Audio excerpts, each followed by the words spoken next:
One of the less appreciated dynamics of human interaction is the neurobiological trade-off that occurs when we overshare, when we reveal too much too quickly. On the surface, it might feel like we're simply being honest, transparent, or vulnerable. But under the surface, a cascade of neural events is taking place, many of which carry consequences we often don't realize until much later. When you disclose something personal, particularly something emotionally charged, the brain registers that moment as a form of release. The limbic system, especially the ventral striatum, interprets the act of sharing as a reward. It lights up with a dopamine signal, giving you that momentary sense of connection, validation, or even relief. That's why it feels good in the short term. But here's the catch. This immediate relief comes at a cost. The prefrontal cortex, the area of the brain responsible for executive functions like long-term planning, impulse control, and strategic thinking, tends to become less active when emotional arousal is high.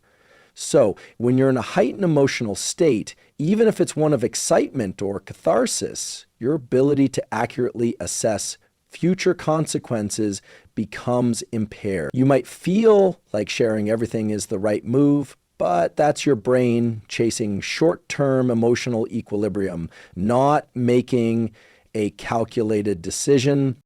Meanwhile, the brain's risk assessment network, including regions like the anterior cingulate cortex and the insula, starts working overtime the moment you've shared too much. These areas track social threats, error detection, and bodily states of discomfort.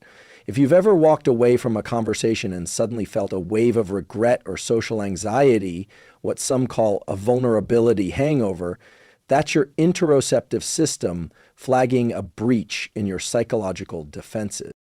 It's important to understand that the brain is always running a background algorithm of how safe am I in this moment. When you overshare, especially in environments or relationships that haven't yet earned your trust, you increase the number of external variables that your brain now has to monitor. The person you shared with might tell someone else, they might change how they perceive you, they might use it against you. All of these potential outcomes increase the cognitive load on your nervous system. From a neuroplasticity standpoint, patterns that are repeated tend to get reinforced. If you habitually share too much in order to feel emotionally better in the moment, you're training your brain to seek connection at the expense of discernment. Over time, you may lose your edge in high-stakes settings, whether professional, personal, or social, because you've dulled your internal filter. So while sharing can foster connection, oversharing rewires your brain to prioritize short-term relief over long-term stability. And the nervous system doesn't forget that. What feels like openness might actually be your brain surrendering its strategic posture, trading protection for temporary peace. Now let's talk about the amygdala, a small almond-shaped cluster of neurons deep within the brain's medial temporal lobe. It plays a central role in processing emotional reactions, especially fear, threat detection, and social vigilance. This structure is not rational. It doesn't weigh pros and cons or evaluate context like the prefrontal cortex does. The amygdala operates quickly and often unconsciously, scanning the environment for cues that signal danger, physical, emotional, or social. When you expose deeply personal information about yourself, especially in an unfiltered or spontaneous way, your nervous system doesn't always interpret that as an act of intimacy. In many cases, especially when the relationship isn't firmly rooted in trust, your brain processes this exposure as vulnerability, and your amygdala flags that as a potential threat. Here's how this works. Personal disclosure makes you more visible, and increased visibility, from a survival standpoint, is a risky position. It signals that your defenses are down. The amygdala interprets that as a reduction in safety. Even if the person you're talking to doesn't pose an obvious threat, your nervous system doesn't rely solely on logic. It's calibrated by evolution to err on the side of caution. Once you've shared something sensitive, your fears, your past, your internal struggles, the amygdala starts tracking potential negative outcomes. What will they think of me? Will they share this with others? Have I just given away something that could be used against me? That background vigilance, even if subtle, activates the sympathetic branch of your autonomic nervous system, the fight or flight response. You may notice shallow breathing, a tight chest, restlessness, or even a vague sense of regret. That's your body responding to the amygdala's alert signal. It's not just in your head, it's somatic, it's chemical. Cortisol begins to rise. Your baseline anxiety elevates.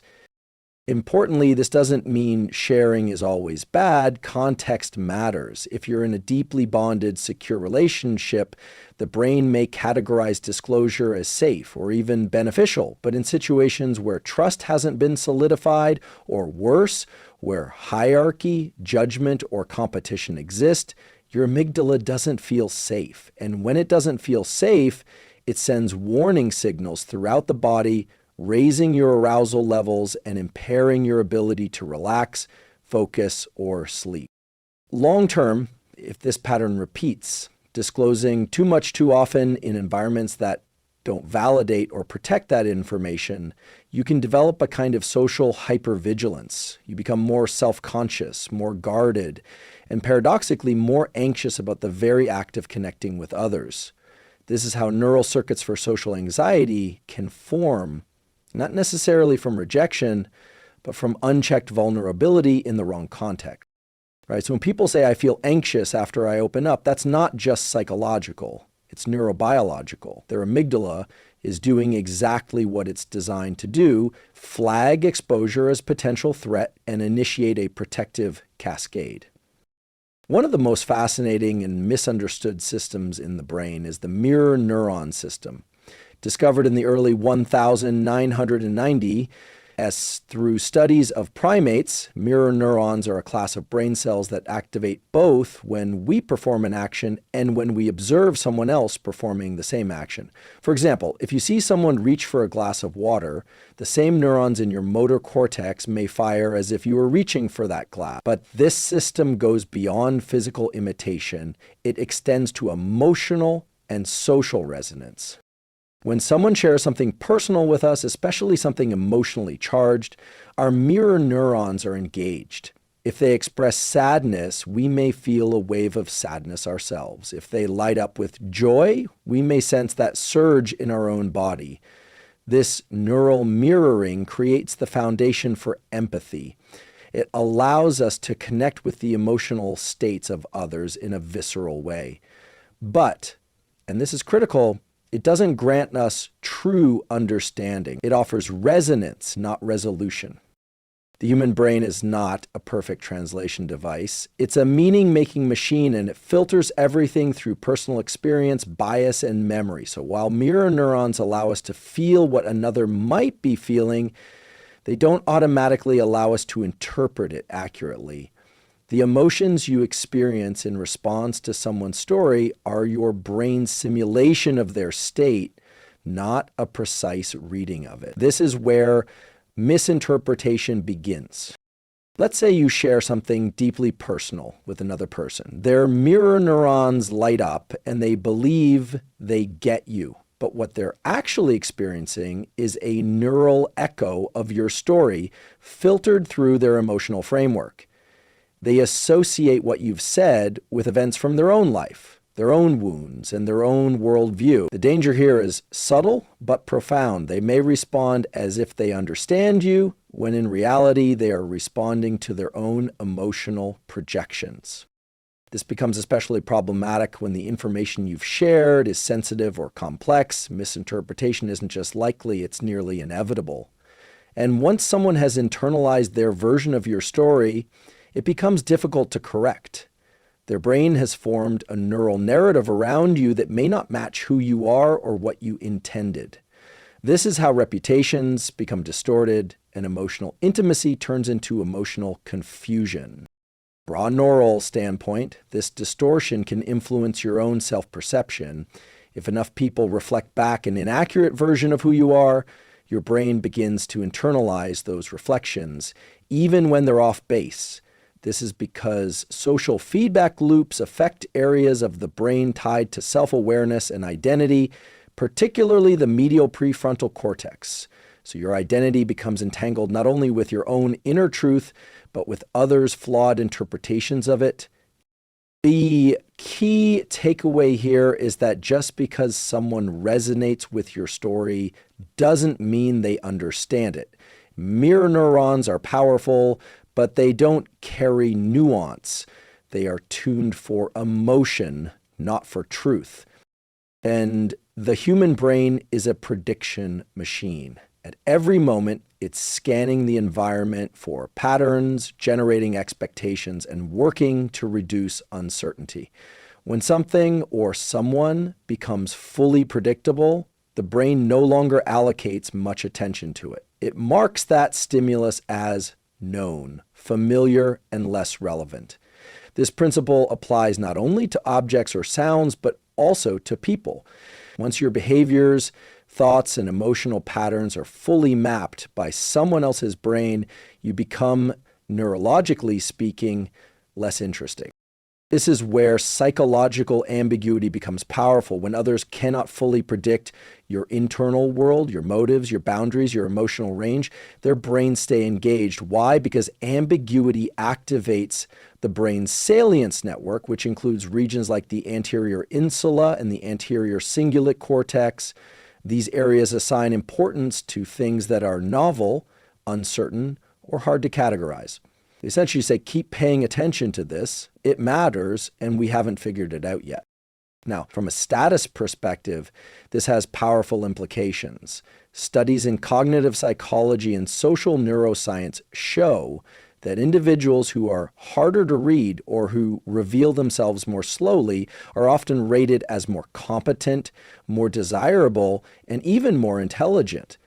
This isn't mysticism, it's neuroeconomics.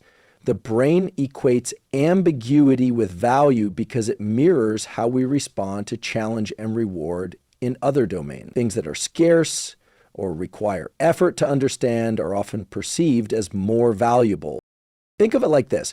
When you share everything about yourself quickly, your beliefs, your history, your feelings, you allow others to form a complete map of you. But from that point forward, there's no neural incentive to keep exploring.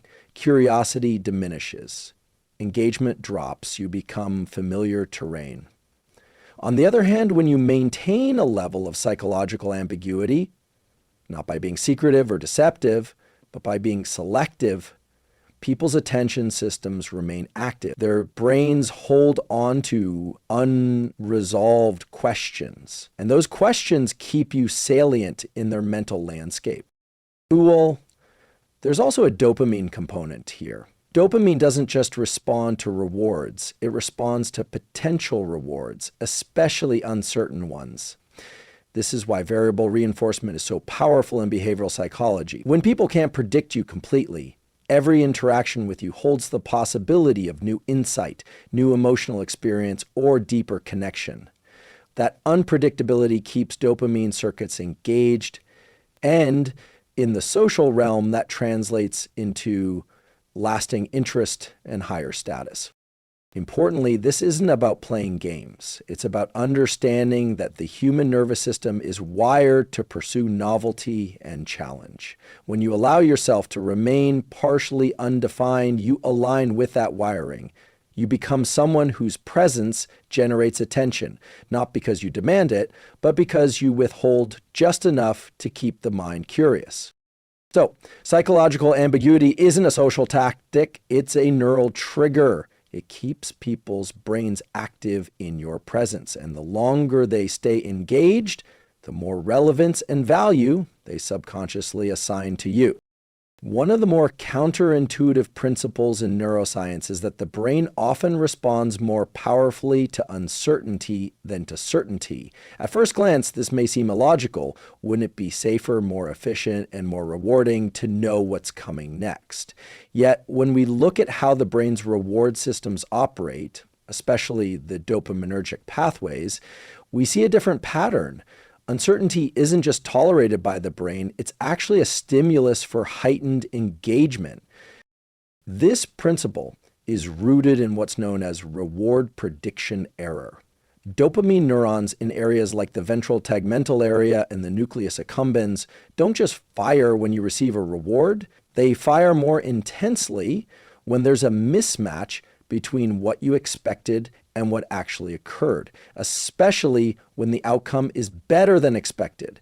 This discrepancy between anticipation and result is where dopamine release peaks. It's a core part of why variable reward schedules, like those found in gambling or slot machines, are so neurologically compelling. The brain is more engaged when it might get something than when it knows it will. Now apply that to social behavior, specifically to how much of yourself you reveal to others. If you offer up everything about yourself, your stories, your emotions, your thoughts, in a single open book fashion, you remove the variable, you flatten the reward curve. There's no sense of discovery, no unknown. The other person's brain registers you as a completed pattern, which over time leads to decreased attention, reduced emotional engagement, and even diminished perceived value. But when you exercise controlled privacy, when you allow only fragments of your internal world to be visible on your terms, you create informational gaps. And human brains are wired to resolve gaps. Those gaps keep others cognitively invested. They are predicting who you are, what you think, how you feel, and they're constantly updating their models with every new interaction. That process, even if unconscious, keeps your presence rewarding.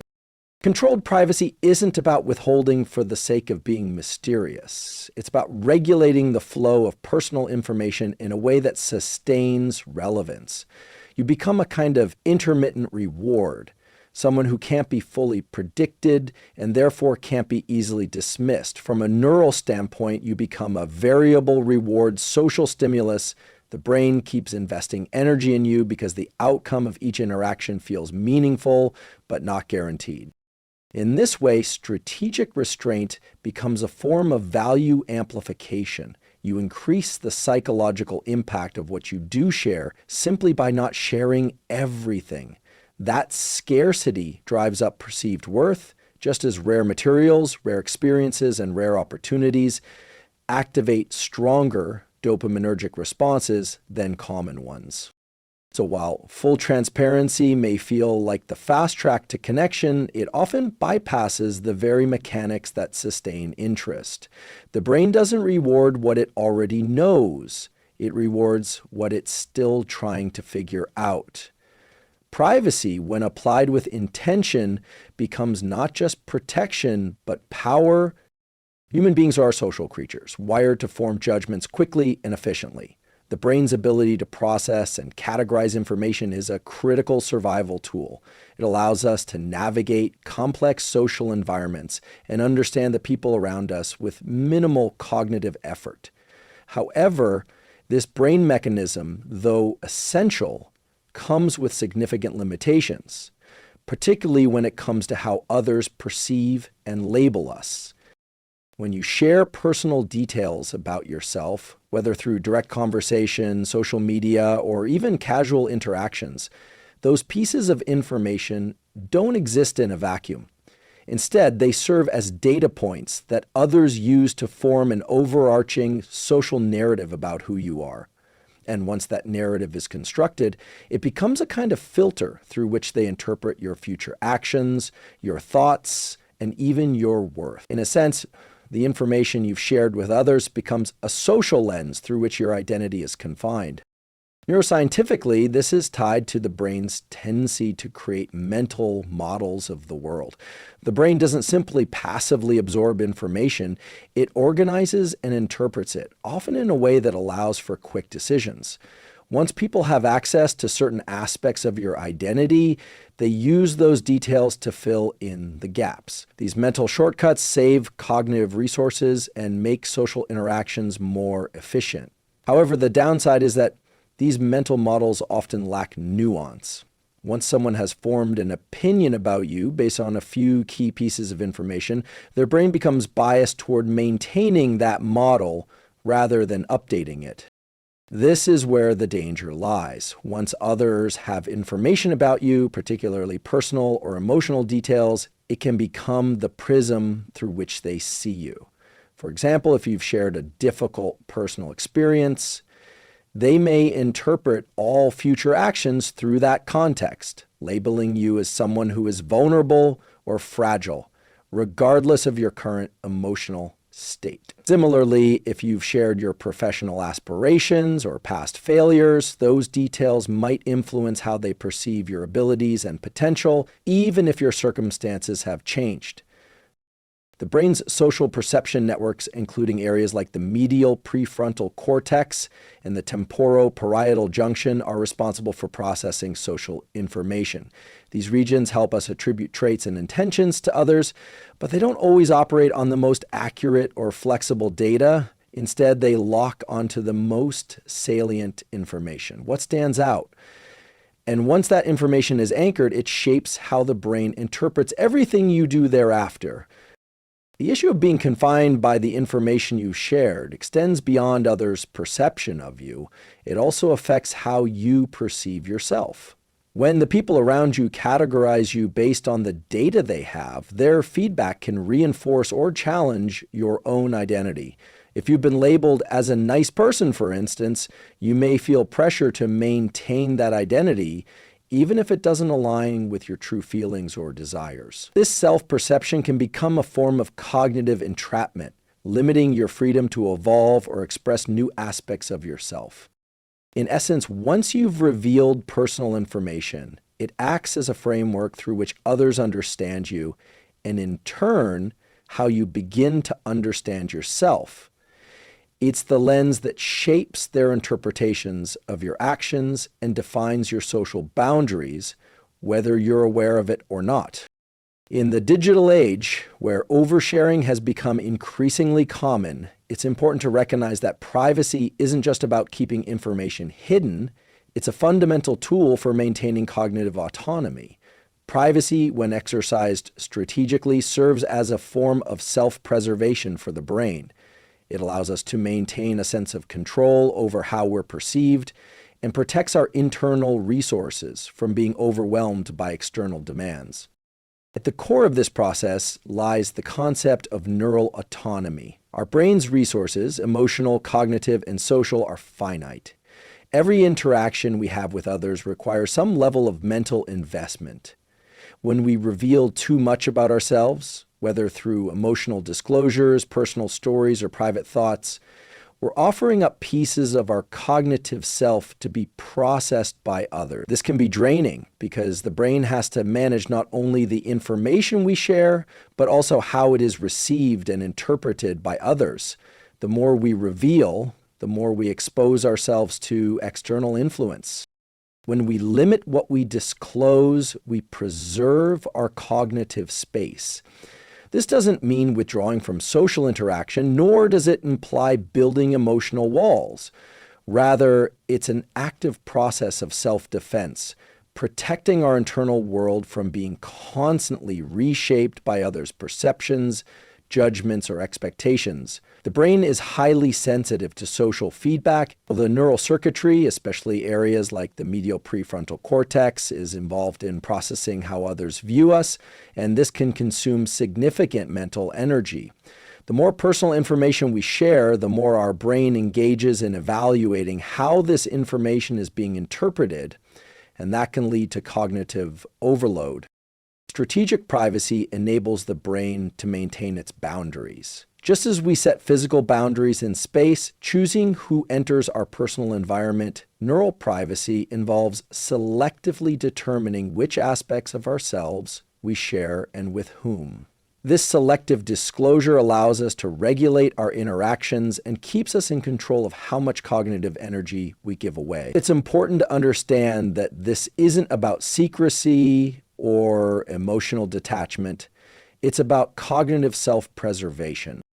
When we practice privacy, we're actively protecting our mental energy. It's easy to think of limiting disclosure as a form of withdrawal or avoidance, but in reality, it's quite the opposite. By keeping certain aspects of ourselves private, we create mental space that allows us to function optimally.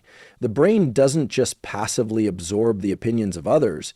It processes them, weighs them, and incorporates them into our self-concept. This process can be mentally exhausting, especially when we've revealed a lot of personal information. Over time, that exhausts our cognitive resources and can lead to feelings of being drained, overwhelmed, or misunderstood. Furthermore, privacy helps maintain a sense of self-coherence.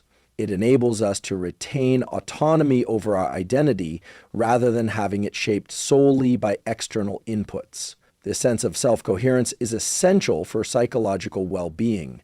The prefrontal cortex, which is responsible for planning, decision-making, and maintaining a coherent sense of self, thrives when we can keep our internal world stable and intact. In essence, limiting disclosure is not about building barriers or isolating oneself from others. It's about creating a healthy, sustainable relationship between the self and the external world. By preserving cognitive autonomy through privacy, we ensure that we retain control over our emotional and cognitive energy, allowing us to engage with others from a place of strength, not depletion. In conclusion, the balance between sharing and withholding is a delicate but essential aspect of maintaining both personal well-being and effective social connections.